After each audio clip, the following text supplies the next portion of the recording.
And hey guys, it's Ping91, and I'm bringing you the last bio of the person from the original group. So let's sing about who is it. Of course, if you guys just was counting down the heads, obviously this was the last person to leave the group, and the person who everybody's been asking me to do. So without further ado, let's get to Lee's bio. The main protagonist of the story, the person that we play as, the person that we shape to our own likeness.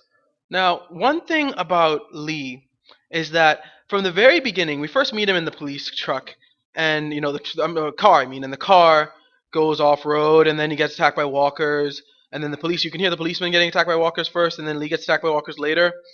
But the thing about Lee is that we first learn that he did something. We don't learn that he was actually a murderer. I don't think so. Not not until later with Carly.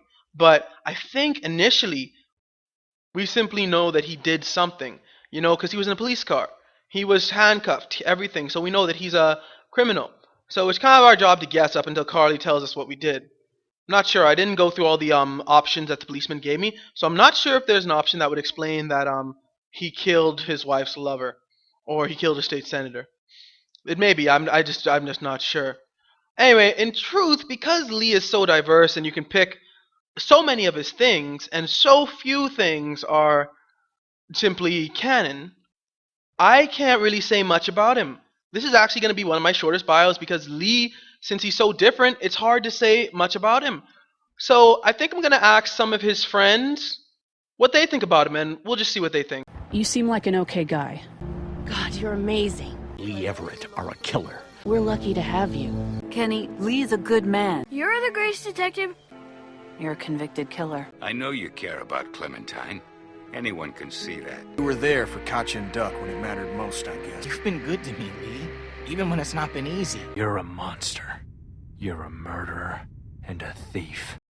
Apparently his friends have mixed views on him, so we're not going to go based on them. But there are a few stuff that happen no matter what. One thing which Vernon actually points out is Clementine.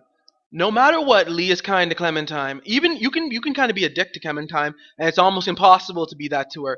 Because even the things that you think would be like, oh, they're terrible to say to her, sometimes the game will purposely twist it around. Like there's this one line at the beginning where you want to tell her about her parents dying, and the game will twist around to Lee saying, "Oh well, oh, they won't come back here. They'll just find us later." And I'm like, wait a minute, so I can't tell her that her parents are dead? In fact, you can't tell her parents are dead. At least I couldn't until episode 3. And so, really, being mean to Clementine is almost impossible in this game. Even if you try to be mean, Lee will sometimes turn it around, or Clementine will understand.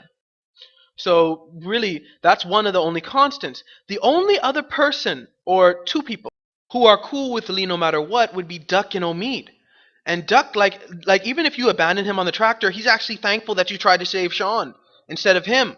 And Duck will be cool to you no matter what. So will Omid. So, and I like that how Omid, like no matter what you basically say, Omid will just be cool. However, Lee is also willing to risk his life for the group. If we have to decide who takes a risk like this, it should be the guy who's got the least to lose. Certain options that involve who's gonna do it do not give you a choice. True with like killing Duck and stuff, that's a choice. But certain options, Lee will automatically say, "I'll do it." And I really like that about his character. That even though his character is mostly chosen for, that was something that you couldn't choose. In a lot of situations, Lee would be like, "I'm the one to do this. I'm the one to go with you. I'm the one to do this. I'm the one to risk my life rather than you."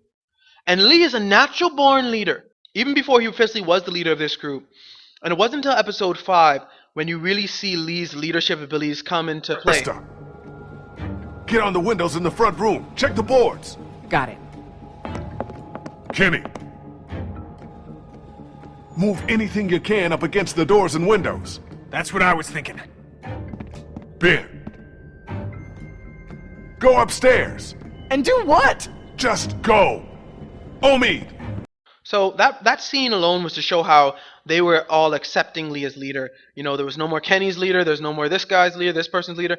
They were all accepting Lee as leader, and he always was sort of the leader of the group. And that happens no matter what. No matter what, he has this influence on people, and people listen to him. Because even if he's bad Lee, you always have a certain amount of people who are listening to the bad version of Lee. It won't be everybody. It won't be like everybody's against him, like it can be for certain other characters.